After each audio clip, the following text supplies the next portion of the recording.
الرحمن السلام علیکم ناظرین، آپ یوٹیوب چینل دیکھ رہے ہیں، میں عمران خان ہوں۔ عاصم منیر صاحب جو ہیں وہ ایران پہنچے، جہاں پہ ان کا استقبال کیا گیا۔ یہ ایک اچھی ڈیولپمنٹ ہے اور امید کی جا رہی ہے کہ اس ڈیولپمنٹ کے بعد خطے میں امن کا راج ہوگا۔ جون 2025 میں 12 دنوں کی جنگ ہوئی تھی نا ایران کی، تو انہوں نے کہا جی کہ اس جنگ کے بعد جو ہم نے سیکھا اور جو ہم نے بنایا وہ تو ابھی ہم نے تک دکھایا ہی نہیں کسی کو، اس سے تو ہم نے حملہ ہی نہیں کیا کسی پہ ابھی تک۔ اور یہ باقاعدہ ایرانی افواج اور ایرانی وزارت خارجہ بار بار یہ بات کر رہے ہیں۔ اس کا سادہ مطلب آپ سمجھ جائیں کہ ابھی ان کے پاس مزید ہتھیار باقی ہیں جنہیں وہ چلا سکتے ہیں۔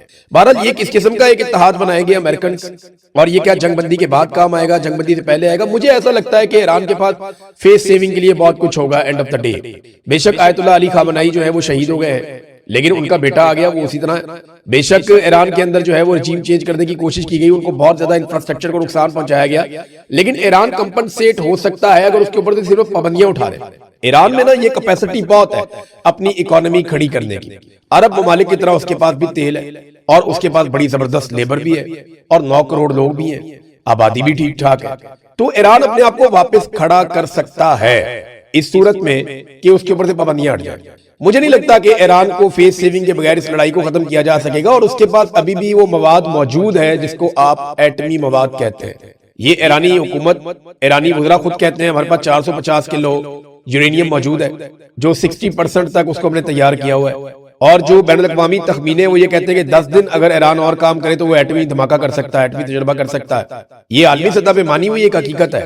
اب جب ایرانی حکومت سے وزیر خارجہ سے یہ پوچھا گیا بین الاقوامی میڈیا کی جانب سے جناب وہ یورینیم کدھر ہے، تو انہوں نے کہا جی وہ تو امریکہ نے بم مارے، وہ زمین کے نیچے دب گئی۔ کتنا آسان کر دیا ڈونلڈ ٹرمپ نے ان کے لیے۔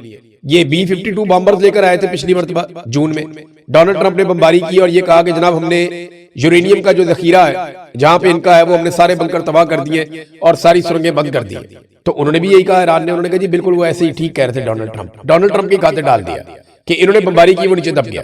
یہ اب ایران نے کہہ دیا۔ اس سے پہلے یاد رکھیے گا کہ پیوٹن نے ایک آفر کی تھی ڈونلڈ ٹرمپ کو کہ میں یہ جو ایٹمی مواد موجود ہے ایران کے اندر یہ میں اپنے ملک میں لے جاتا ہوں، یورینیم وہاں لے جاتا ہوں اور چیزیں کنٹرول ہو جائیں گی، لیکن امریکہ نے اسے مسترد کر دیا تھا۔ اب ناظرین امریکہ کی بات مانی نہیں جا رہی اور دوسری جانب ایران اٹیک پہ اٹیک کر رہا ہے۔ ایران نے 50 سے زیادہ حملے کر دیے ہیں اسرائیل کے اوپر، یعنی 54-55 لہریں ان کی میزائلوں کی جا چکی ہیں، جبکہ جو اسرائیل کے اندر سے ایک رپورٹ آئی ہے نا وہ بڑی خوفناک ہے۔ وہ رپورٹ یہ بتاتی ہے کہ گزشتہ 24-36 گھنٹوں میں بہت زیادہ اٹیک ہوا، یعنی ہفتے کی رات لگ بھگ 12 بجے کے بعد سے لے کر اتوار کی رات تک کی جو رپورٹ ہے وہ یہ بتاتی ہے کہ ہر 90 منٹ کے بعد ایران نے میزائل داغے ہیں، ایک نئی لہر داغی ہے اسرائیل کے اوپر، اور انہوں نے بڑی تباہی پھیری ہے اسرائیل کے اندر۔ خاص طور پہ جو کلسٹر بم ہے انہوں نے جگہ جگہ پہ آگ لگائی ہوئی ہے اور بہت سارے ایریاز کو تباہ کیا ہے۔ یہ اسرائیلی چینل 12 کے مطابق گزشتہ رات ہفتے کی رات سے لے کر اتوار کی رات تک ہر 90 منٹ کے بعد بمباری ہوئی ہے، یہ اسرائیلی چینل کہہ رہا ہے، اور وہ یہ کہہ رہے ہیں کہ لگاتار یہ بمباری ہو رہی ہے، اس بمباری کو نہیں روکا جا رہا۔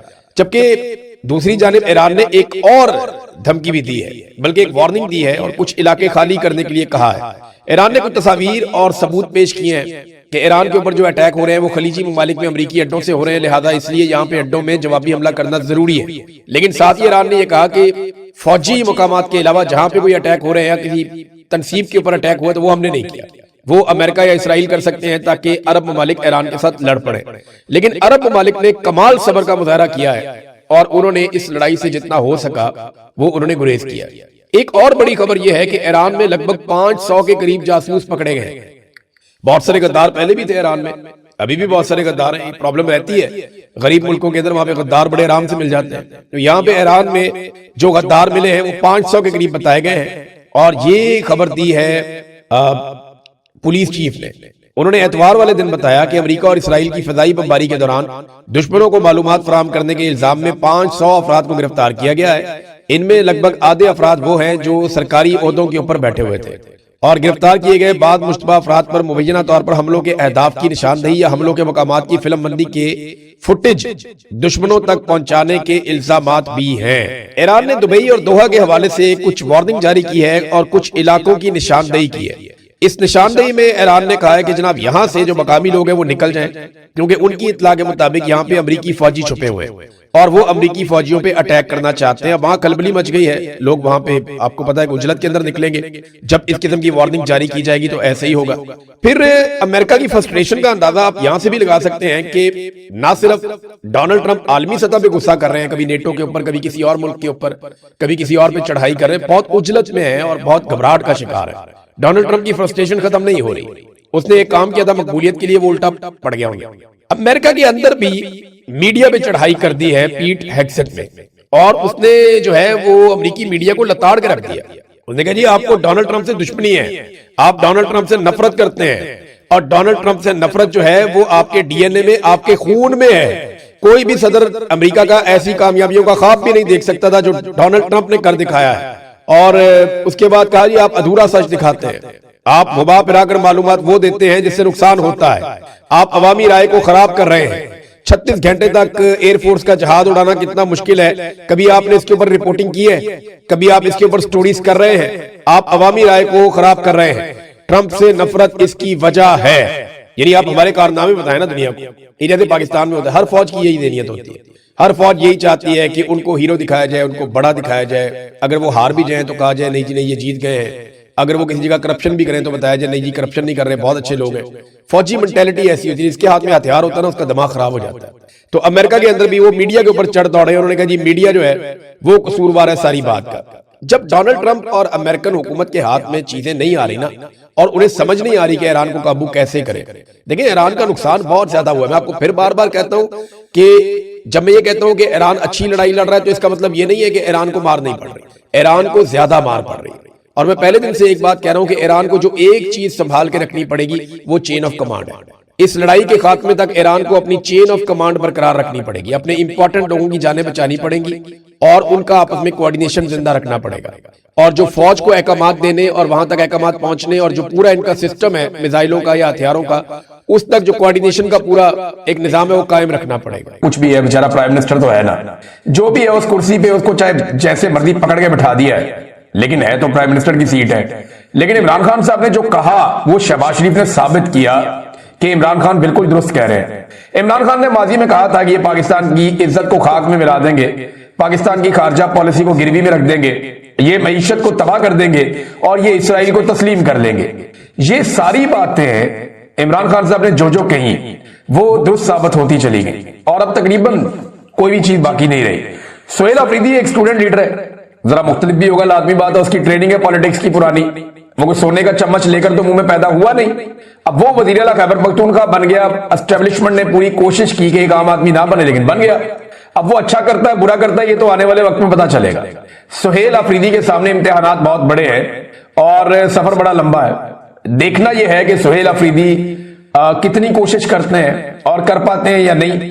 ان سوالوں کے جواب ہمیں آنے والے وقت میں ملیں گے. مگر شہباز شریف صاحب نے ٹیلی فون کیا سہیل آفریدی کو, یہ انہوں نے بتایا اڈیالہ جیل کے باہر پہنچ کے.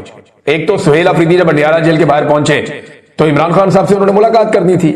ایک دن پہلے انہوں نے حلف لیا اور اگلے دن پہنچ گئے عمران خان صاحب سے ملنے کے لیے. کابینہ بنانی ہے, کام کرنا ہے, لیڈر سے پوچھیں گے کیا کرنا ہے. تو جب وہ پہنچے وہاں پہ تو ان کو ملاقات نہیں کروائی گئی. اڈیالہ کے دروازے وزیر اعلیٰ خیبر پختونخوا کے لیے نہیں کھولے گئے. اب یہ دروازے کھلوانے کے وزیر اعلیٰ کے پاس 100 طریقے ہوتے ہیں, لیکن سہیل آفریدی نے کہا جی میں پہلے سارے قانونی طریقے اختیار کروں گا, میں عدالت میں جاؤں گا, میں دروازہ کھٹکھٹاؤں گا, جو آئینی اور قانونی فورم ہے ان تمام کے اوپر میں درخواست کروں گا کہ میری عمران خان سے ملاقات کروائی جائے. پھر بھی نہیں ہوتا تو جو پرامن احتجاج کا میرا ایک اپنا حق ہے وہ پھر میں استعمال کروں گا, اور وہ حق جو ہے اس کے بہت سارے طریقے ہیں. اور خیبر پختونخوا کا وزیر اعلیٰ, ایک صوبے کا وزیر اعلیٰ, یہ ممکن نہیں ہے کہ اس کی عمران خان سے ملاقات نہ ہو. اگر وہ کرنا چاہے تو وہ ٹیڑھی انگلی سے گھی نکال سکتا ہے, یہ ہم سارے اچھی طرح جانتے ہیں. اب ایک بڑی عجیب و غریب بات بتائی سہیل آفریدی نے. اس نے کہا جی مجھے شہباز شریف کا فون آیا تھا, تو شہباز شریف نے مجھے مبارکباد دی.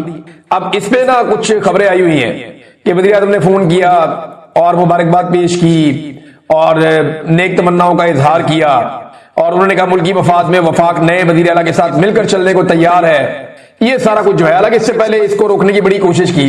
یہی شہباز شریف کے جو انفارمیشن منسٹر نے باقی لوگوں نے مل کے پریس کانفرنسیں کی, کبھی نہیں بننے دیں گے, ہم دیکھتے ہیں کیسے بنتا ہے. بڑی بڑی انہوں نے زمین آسمان کے کلابے ملائے, اور وہی ملٹری اسٹیبلشمنٹ کے کہنے پہ.